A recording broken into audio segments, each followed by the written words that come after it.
हमारा पहला प्रश्न है, हाल ही में छत्तीसगढ़ से किसे दिल्ली में हुमायूं केसरी और मदर टेरेसा ह्यूमैनिटी अवार्ड 2022 से सम्मानित किया गया है। इसका राइट आंसर है ऑप्शन सी, रूना शर्मा को। नई दिल्ली के उत्तराखंड में आयोजित भव्य समारोह में उत्तराखंड के राज्यपाल लेफ्टिनेंट जनरल गुरमीत सिंह ने छत्तीसगढ़ की जानी मानी समाज सेविका रूना शर्मा को कुमाऊं केसरी अवार्ड 2022 से सम्मानित किया। साथ ही नई दिल्ली के होटल लीजेंड बनेक्विट में आयोजित एक गरिमामयी समारोह में अन्ना फाउंडेशन की प्रमुख रूना शर्मा को मदर टेरेसा ह्यूमैनिटी अवार्ड 2022 से भी सम्मानित किया गया। उन्हें यह सम्मान समाज सेवा, पशु सेवा और पेड़ पौधों की सुरक्षा के क्षेत्र में उल्लेखनीय योगदान के लिए दिया गया है। बता दें कि समाज सेविका रूना शर्मा छत्तीसगढ़ की संस्कृति और पहनावे को राष्ट्रीय और अंतर्राष्ट्रीय स्तर पर प्रचारित प्रसारित करने के लिए लगातार कार्य कर रही हैं। अगला प्रश्न है, केंद्रीय वाणिज्य एवं उद्योग मंत्री पीयूष गोयल द्वारा नई दिल्ली में आयोजित कार्यक्रम में किस राज्य को स्टार्टअप इकोसिस्टम के विकास हेतु इंस्पायरिंग लीडर के रूप में सम्मानित किया गया है?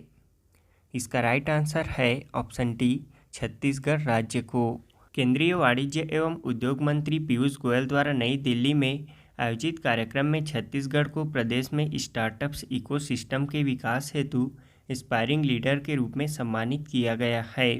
केंद्रीय उद्योग संवर्धन एवं आंतरिक व्यापार विभाग द्वारा स्टार्टअप रैंकिंग की घोषणा के दौरान यह सम्मान दिया गया। बता दें कि छत्तीसगढ़ की वर्तमान औद्योगिक नीति 2019-24 के अंतर्गत स्टार्टअप इकाइयों को लाभान्वित करने हेतु स्टार्टअप पैकेज लागू किया गया है। राज्य में कुल 748 स्टार्टअप पंजीकृत हैं। एस्पायरिंग लीडर के रूप में छत्तीसगढ़ को प्रदान किए गए प्रशस्ति पत्र में यह उल्लेख किया गया है कि छत्तीसगढ़ सरकार द्वारा स्टार्टअप को प्रोत्साहित करने के लिए सराहनीय पहल की गई है, जिसमें स्टार्टअप पॉलिसी की स्थापना, स्टार्टअप्स के लिए करों की छूट और अनुदान का प्रावधान एवं उनका उन्नयन प्रमुख पहल है। अगला प्रश्न है, छत्तीसगढ़ सरकार ने शहरों में लोगों को लेआउट पास कराने में आ रही दिक्कतों को ध्यान में रखते हुए लेआउट पास करने का अधिकार किसे सौंपा है? इसका राइट आंसर है ऑप्शन बी, नगर निगमों को। छत्तीसगढ़ सरकार ने शहरों में लोगों को लेआउट पास कराने में आ रही दिक्कतों को सुलझाने के लिए अब लेआउट पास कराने का अधिकार नगर निगमों को दे दिया है। पहले लेआउट पास कराने के लिए नगर निगम और नगर तथा ग्राम निवेश विभाग से अनुमोदन लेना पड़ता था। अब नए फैसले से लोगों को एक ही छत के नीचे लेआउट पास अनुमोदन की सुविधा मिलेगी। अधिसूचना के अनुसार प्रदेश के 9 जिलों के 13 नगर पालिका निगमों रायपुर, बिरगांव, दुर्ग, भिलाई, चरौदा, रिसाली, राजनांदगांव, रायगढ़, जगदलपुर, अंबिकापुर, बिलासपुर, कोरबा और धमतरी के आयुक्तों को नगर तथा ग्राम निवेश विभाग द्वारा उनकी सीमा के अंतर्गत शर्तों के साथ लेआउट पास कराने का अधिकार प्रत्यायोजित किया गया है। अगला प्रश्न है, एनटीपीसी ने किस राज्य में भारत की सबसे बड़ी तैरती सौर ऊर्जा परियोजना शुरू की है? इसका राइट आंसर है ऑप्शन डी, तेलंगाना राज्य में। एनटीपीसी ने तेलंगाना में भारत की सबसे बड़ी तैरती सौर ऊर्जा परियोजना शुरू की है। तेलंगाना की Ramagundam floating solar PV project NTPC द्वारा स्थापित भारत का सबसे बड़ा फ्लोटिंग सोलर प्लांट है। अब संयुक्त उद्यम के तहत एनटीपीसी के पास 9 कोयला आधारित, 4 गैस आधारित, 8 जल विद्युत और 5 नवीकरणीय ऊर्जा परियोजनाएं हैं। बता दें कि एनटीपीसी लिमिटेड की स्थापना 1975 में की गई थी। इसका मुख्यालय नई दिल्ली में स्थित है। अगला प्रश्न है, 36वें राष्ट्रीय खेल 2022 की मेजबानी कौन सा राज्य करेगा? इसका राइट आंसर है ऑप्शन डी, गुजरात राज्य। 36वें राष्ट्रीय खेल 2022 की मेजबानी गुजरात करेगा। यह खेल भारतीय ओलंपिक संघ द्वारा आयोजित किया जाएगा। बता दें कि आखिरी बार राष्ट्रीय खेल 2015 में केरल में हुए थे। हाल ही में आयोजित हुए कुछ महत्वपूर्ण खेल हैं। खेलो इंडिया यूथ गेम्स 2021-22 का आयोजन पंचकुला हरियाणा में किया गया था। वहीं बैडमिंटन टूर्नामेंट थॉमस और उबर कप 2022 का आयोजन बैंकॉक थाईलैंड में किया गया था। वहीं 36वें राष्ट्रीय खेल 2022 का आयोजन गुजरात राज्य में किया जाना है। अगला प्रश्न है, इजरायल के नए प्रधानमंत्री कौन बने हैं? इसका राइट आंसर है ऑप्शन ए यार लैपिड। यार लैपिड इजराइल के 14वें क्रम के प्रधानमंत्री बने हैं। इन्होंने नप्ताली बेनेट का स्थान लिया है। बता दें कि इजराइल एशिया महाद्वीप में स्थित है। इसकी राजधानी जेरूसलम है। इसकी करेंसी इजरायली शेकेल्स, राष्ट्रपति इसाक हर्जोग और इसके संसद का नाम नेसेट है। गुंजा पर्व में भगवान जगन्नाथ की रथ यात्रा प्रारंभ करने से पहले कौन सी रस्म निभाई जाती है? इसका राइट आंसर है ऑप्शन बी छेरा पहरा। अगला प्रश्न है, हाल ही में छत्तीसगढ़ से किसने मिसेस ताज यूनिवर्स का खिताब जीता है? इसका राइट आंसर है ऑप्शन डी प्राची सोनी ने।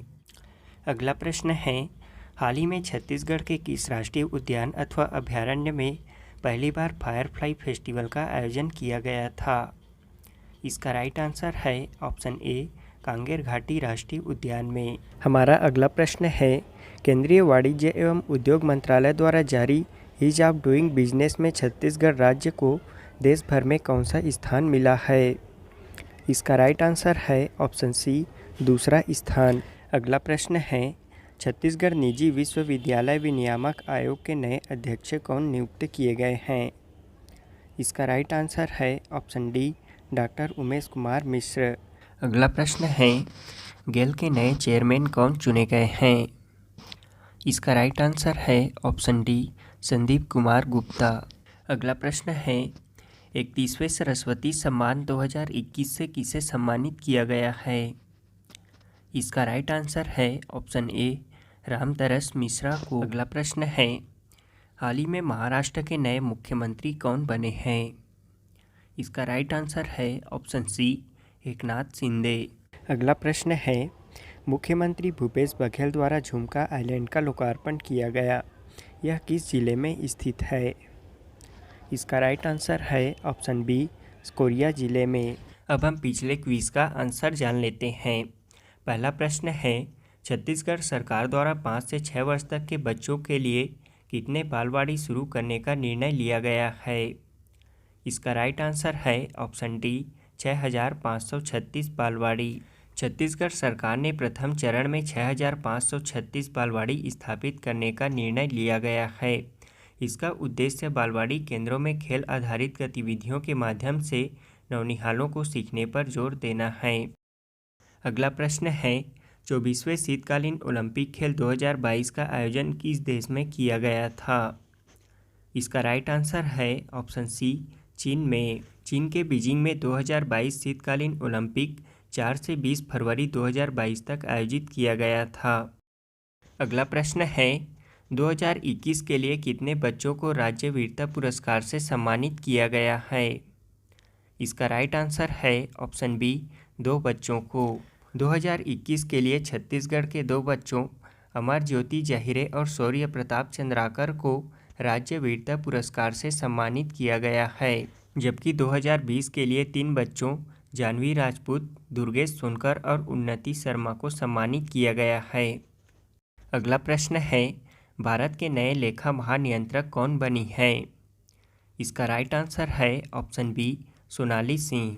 भारत की नई लेखा महानियंत्रक सोनाली सिंह को बनाया गया है। उन्होंने दीपक दास का स्थान लिया है। अगला प्रश्न है, रक्षा खुफिया एजेंसी के नए प्रमुख कौन बने हैं? इसका राइट आंसर है option C G A V. Reddy. Lieutenant general G A V. Reddy को रक्षा खुफिया एजेंसी डिफेंस इंटेलिजेंस एजेंसी का नया प्रमुख नियुक्त किया गया है। उन्होंने के.जे.एस. ढिल्लों का स्थान लिया है।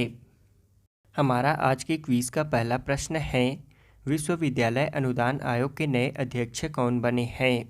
दूसरा प्रश्न है, इंदिरा गांधी कृषि विश्वविद्यालय द्वारा विकसित अंगेती संकर किस फसल का नया किस्म है? तीसरा प्रश्न है, छत्तीसगढ़ का पर्यटन स्थल गोल्डन आइलैंड टिहरी सरई किस जिले में स्थित है? चौथा प्रश्न है, फरवरी 2022 में फोर्ब्स द्वारा जारी की गई रिपोर्ट के अनुसार एशिया के सबसे अमीर व्यक्ति कौन बने हैं? पांचवा प्रश्न है, लता मंगेशकर को किस वर्ष भारत रत्न से सम्मानित किया गया था?